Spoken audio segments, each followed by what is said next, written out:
Queridos, boa tarde. Hoje nós estaremos estudando sobre as Sagradas Escrituras. Então, essa aqui é uma aula importante, um momento em que nós vamos tentar entrar um pouquinho sobre o que significa as Sagradas Escrituras e, obviamente, devido ser um curso para futuros oficiais, estes oficiais, independente de ser diáconos ou presbíteros, eles precisam, obviamente, dominar, manusear bem a palavra de Deus, conforme o texto de 1 Timóteo nos ensina. Então, o meu objetivo nesta tarde é passar um pouquinho aqui sobre uma breve introdução.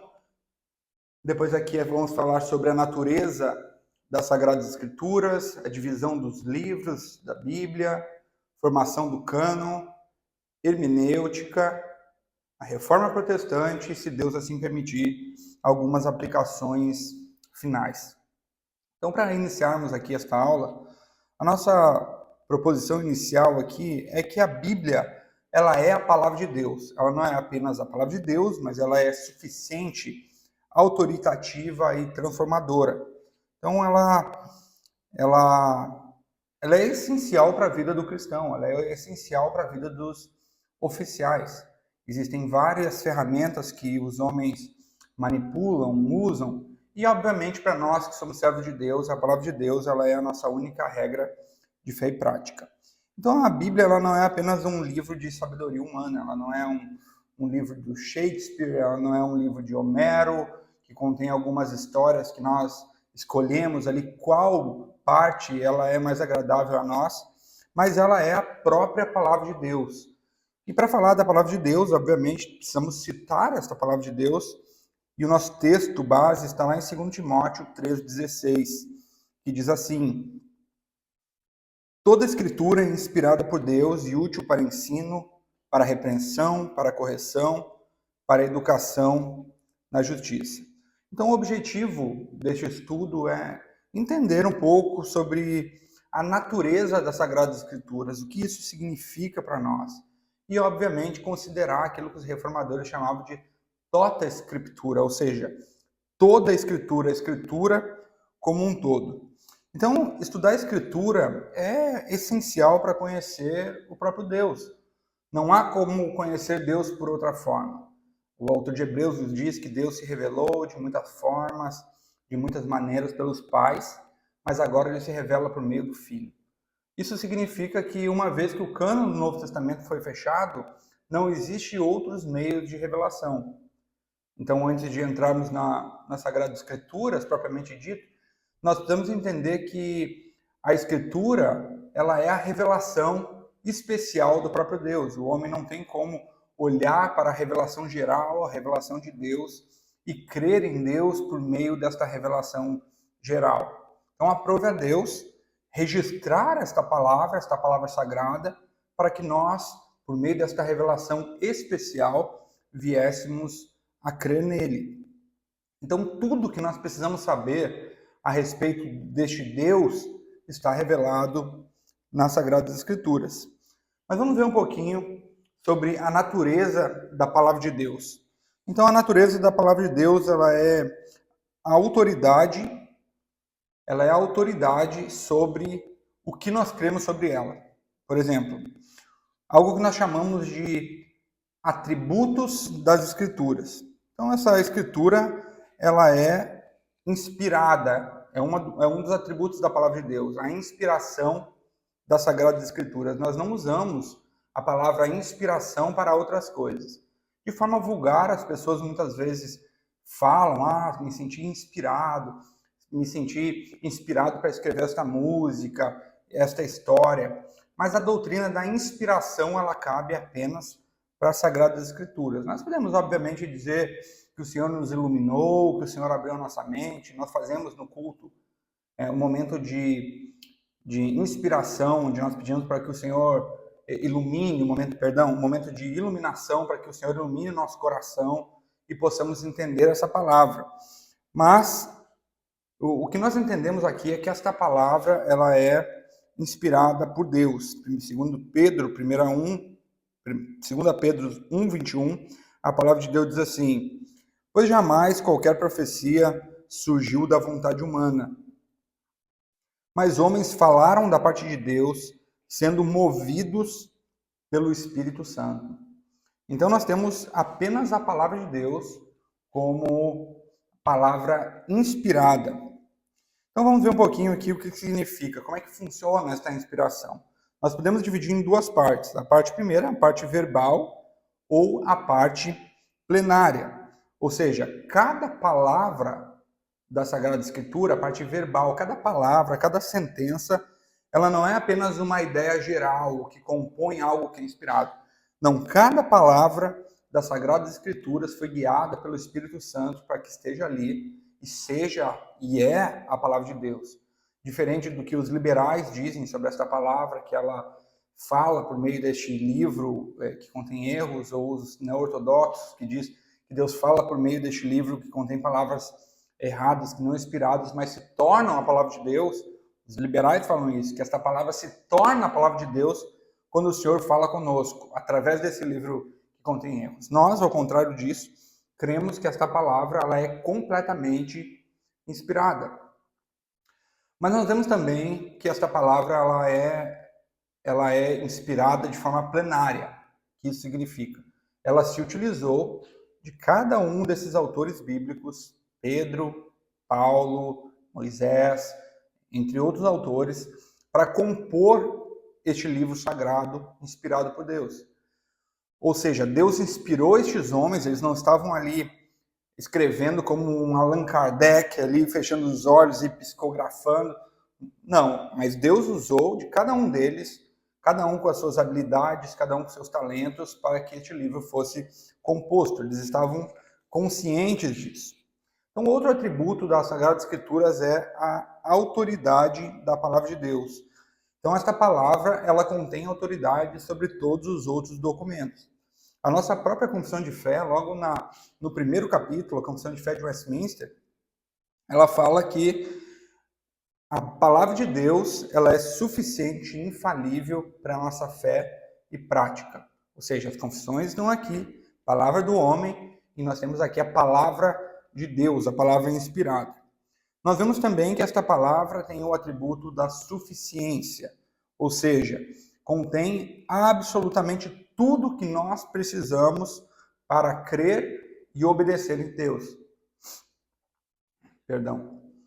Tudo que nós precisamos para crer e obedecer a Deus está revelado nesta palavra. Nós não precisamos de sonhos, nós não precisamos de novas profecias. Absolutamente tudo está aqui. Obviamente, não estão todas as coisas do mundo. A Bíblia ela não se propõe a provar fatos científicos, apesar de contê-los. A Bíblia não nos fala sobre, por exemplo, leis da física ou coisas dessa natureza. Entretanto, tudo que ela afirma é verdade. Nós vemos também que esta Bíblia, esta palavra de Deus, ela é clara e simples. Então a mensagem ela é clara porque ela não apenas qualquer um consegue ler, obviamente a pessoa sabendo ler, mas ela é simples porque uma criança pode ler esta palavra. Eu acho que um bom exemplo é o Evangelho de João. Por exemplo, quando nós começamos a ler o Evangelho, uma criancinha de 6 anos, ela consegue ler e o Senhor, através do seu Espírito, consegue abrir os olhos, tudo que contém para a salvação dessa criança, ou de um adulto, obviamente, ele pode ler e vai entender ela de forma simples. Entretanto, nós sabemos que o mais erudito dos teólogos, ele pode nadar ali, se aprofundar, e esta palavra jamais terá fim. Ou seja, nós podemos usar o exemplo da piscininha. Ela pode ser uma piscininha para uma criança, mas ao mesmo tempo um oceano sem fim para o mais erudito dos teólogos. Nós vemos também que esta palavra ela é inerrante, ou seja, a Bíblia ela é verdadeira em tudo o que ela afirma. Absolutamente tudo conforme a palavra de Deus nos ensina. A Confissão de Fé de Westminster, o que nós vimos na semana passada, ela diz: a Sagrada Escritura é a única regra suficiente, infalível e perfeita para toda a prática. Nós vimos também outras confissões. Lembra que eu falei para vocês, mostrei que a Confissão de Fé ela é uma junção daquilo que de todas as outras confissões, de tudo que já havia de melhor, essa confissão agora ela é condensada. Mas a confissão belga, ela diz o seguinte: a Escritura é a palavra de Deus escrita por inspiração do Espírito Santo. O Catecismo de Heidelberg, na pergunta 7, diz: o que é a Escritura de Deus?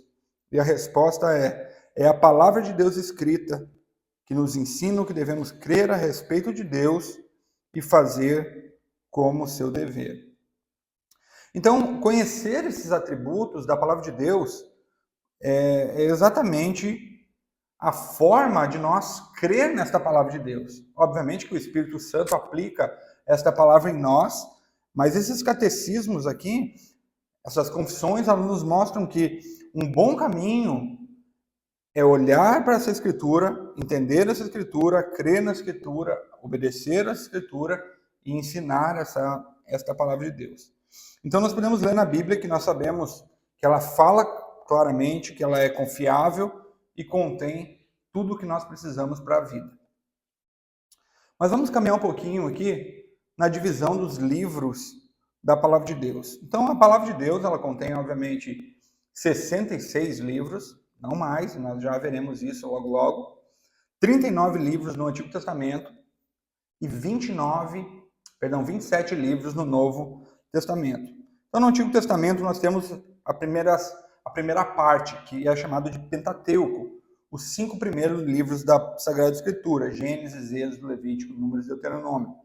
Então, este é o Pentateuco, ou como os judeus chamam de Torá. Depois nós temos livros históricos, 12 livros: Josué, Juízes, Ruth, 1 Samuel, 2 Samuel, Reis, Crônicas, Esdras, Neemias, Esther e Jó. Depois nós temos os livros poéticos, entre os Salmos e Jó.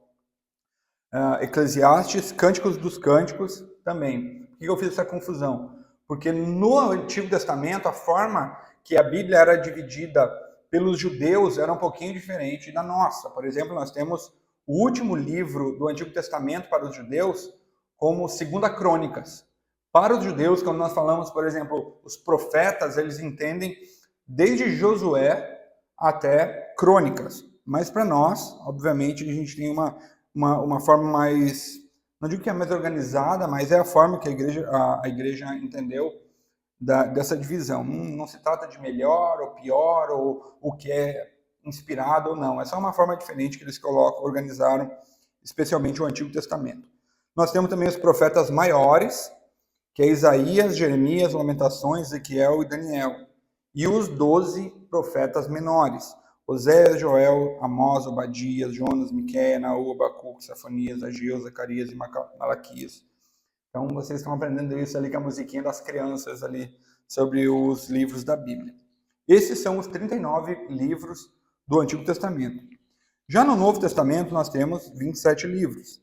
Temos aquilo que é chamado primeiramente de evangelhos sinóticos, ou seja, eles são basicamente histórias muito parecidas: Mateus, Marcos e Lucas.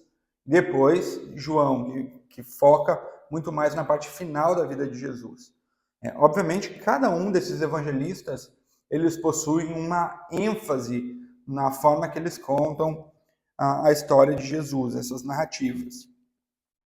Depois nós temos o livro de Atos, que conta a história da expansão da igreja. Se vocês observarem, nós temos uma conexão muito, muito parecida com o Antigo Testamento, que mostra o Pentateuco. Depois nós temos ali o livro de Josué, ou nós temos Êxodo ali, que mostra também a história do povo de Israel.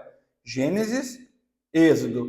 E aqui nós temos os evangelhos, como se fosse o Gênesis, novamente, e o livro de Atos, como a história de Israel, o novo êxodo da nova Israel, da Israel de Deus. Depois nós temos aqui as epístolas paulinas: Romanos, 1º e 2º Coríntios, Gálatas, Efésios, Filipenses, Colossenses, 1º e 2º Tessalonicenses, 1º e 2º Timóteo, Tito, Filemão. Depois nós temos as epístolas gerais, que são chamadas Hebreus, Tiago, 1º e 2º Pedro, 1º e 2º 3º João e Judas. E por último nós temos o Apocalipse, que fala da volta do nosso Senhor Jesus Cristo. Então, esse aqui é o contexto desta divisão dos livros. Temos essa divisão. Mas o problema se dá na pergunta que muita gente se faz, é como estes livros, como nós podemos confiar que esses livros são sagrados ou são inspirados? Quem decidiu isso? E é exatamente o que nós veremos agora na formação do cânon.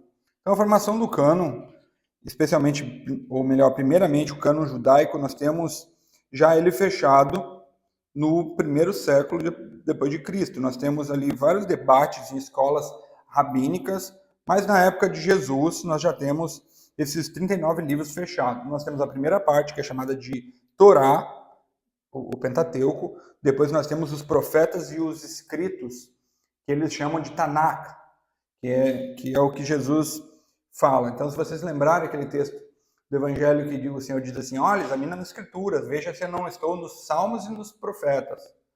Então, o Jesus ele está abrangendo tudo isso. Na lei, no profeta, ele fala na lei, nos Salmos e nos Profetas. Então, às vezes, também era chamado estes livros históricos de Salmos, que incluía também Jó.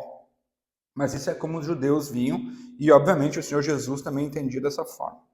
No Antigo Testamento, esse livro é escrito basicamente em hebraico, em algumas partes em aramaico. Nós temos também esses livros apócrifos, que nós logo já veremos aqui como que eles entraram na Bíblia, que é Tobias, Judite, Sabedoria, Eclesiástico e 1º e 2º Macabeus e Baruque. Então, nós temos esses livros hoje na Bíblia Romana, na Bíblia Católica Romana, mas esses livros nunca foram aceitos pela cultura judaica. Os judeus não aceitavam esses livros como livros inspirados. Mas nós já veremos aqui por que isso aconteceu.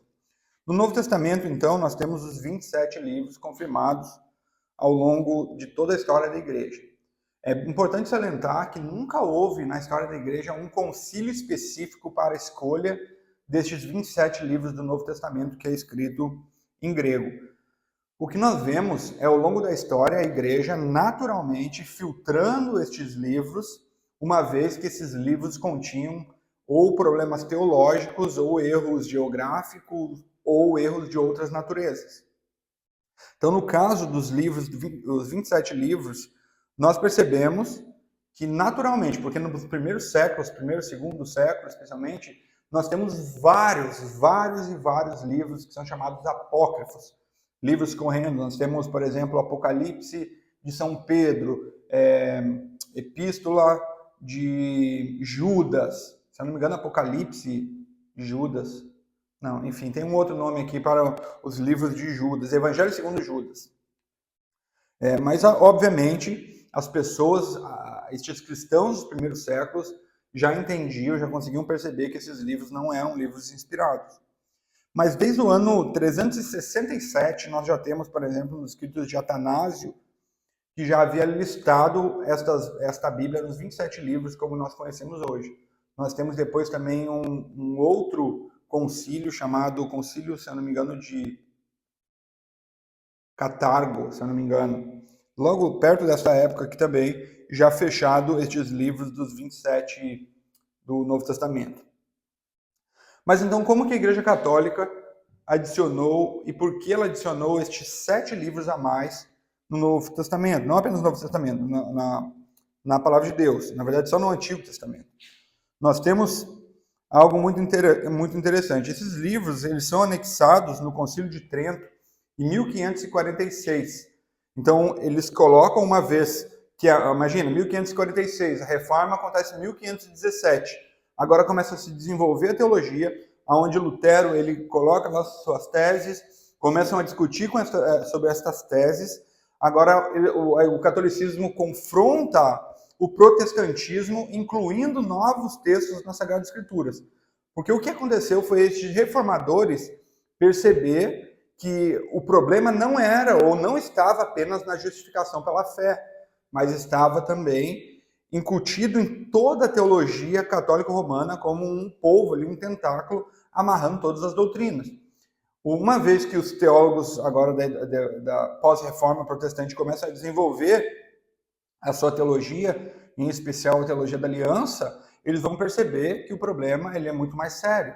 Agora, para confrontar os protestantes e defender a sua doutrina, a Igreja Romana ela convoca o Concílio de Trento, e convocando esse Concílio de Trento, eles inserem esses livros, que nós chamamos de livros apócrifos, eles chamam de deuterocanônicos, para que as suas doutrinas fossem fundamentadas nestes livros.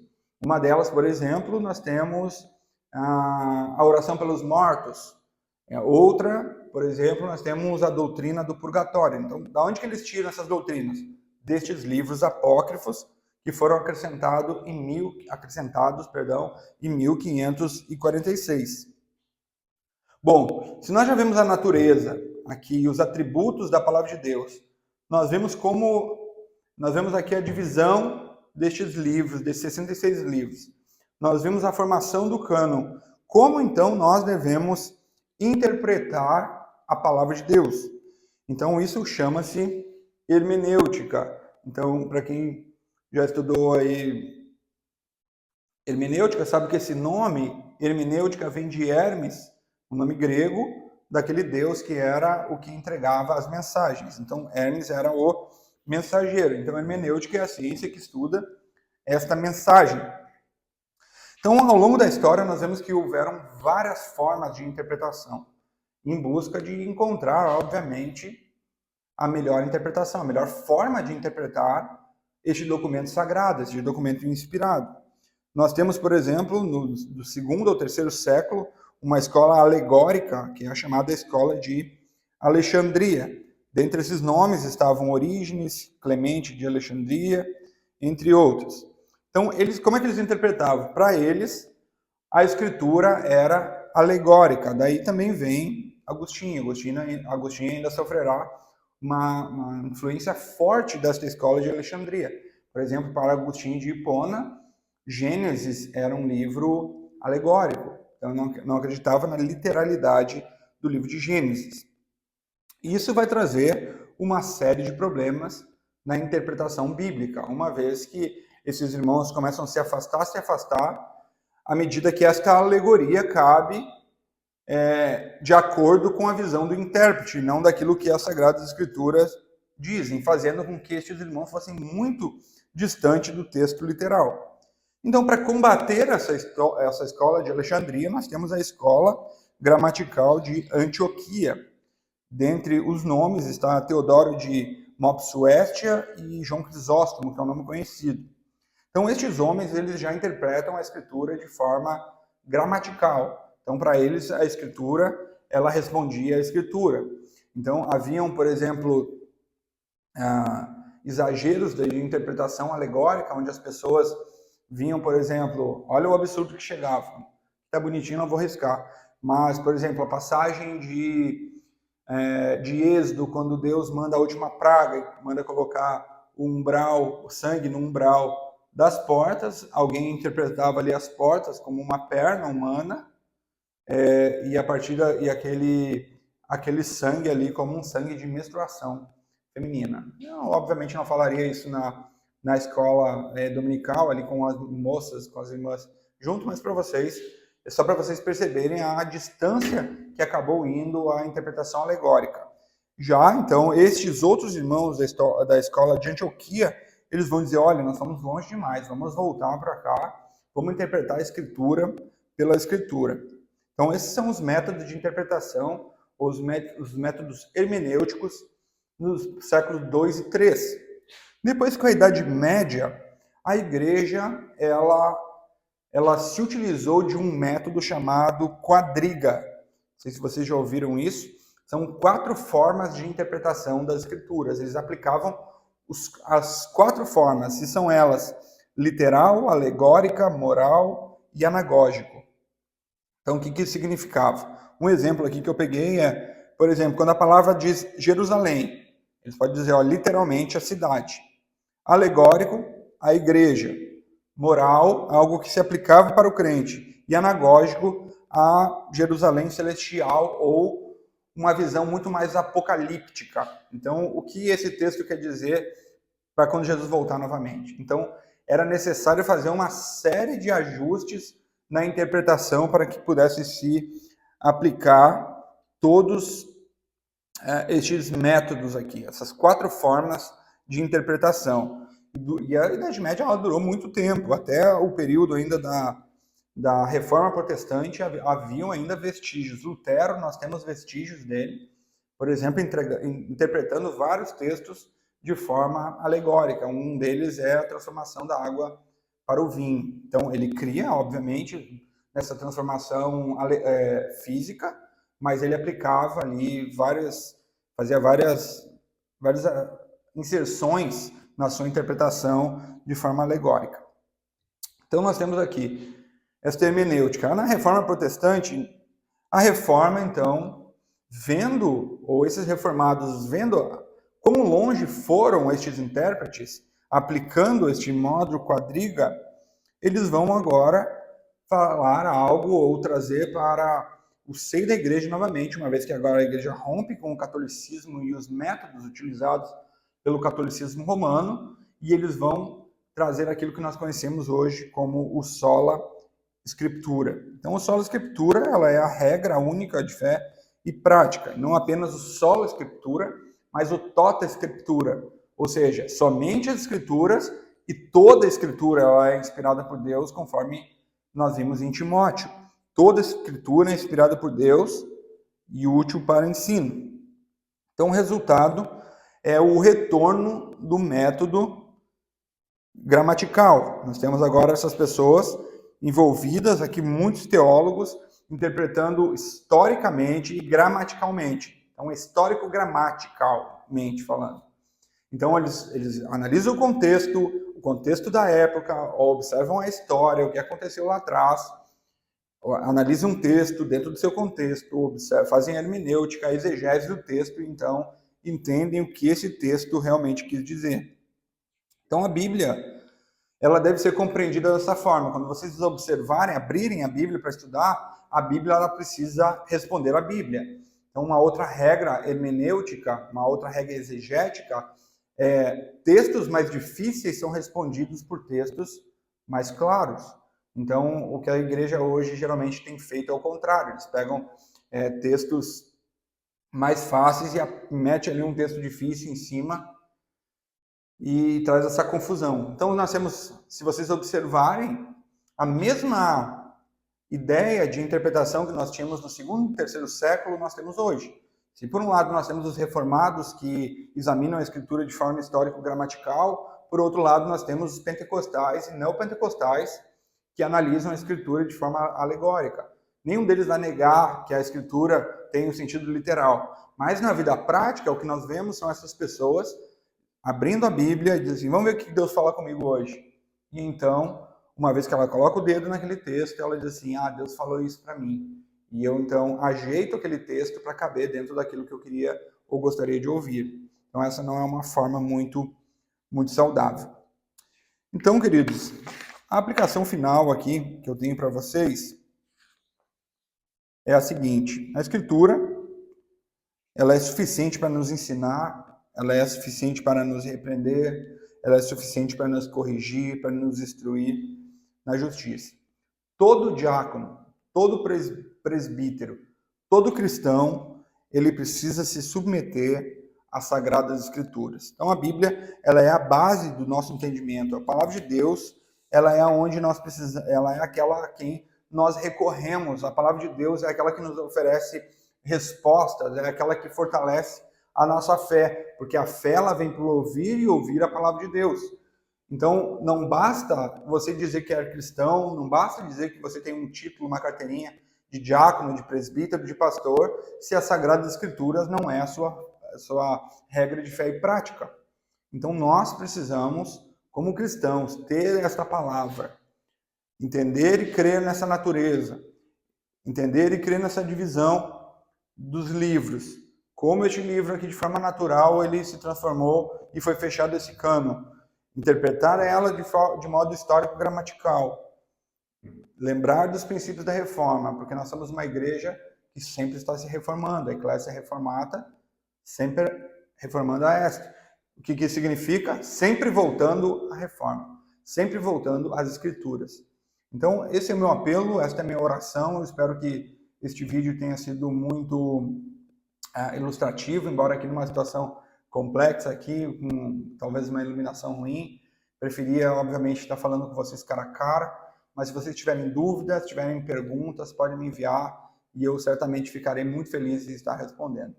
Deus abençoe a todos vocês.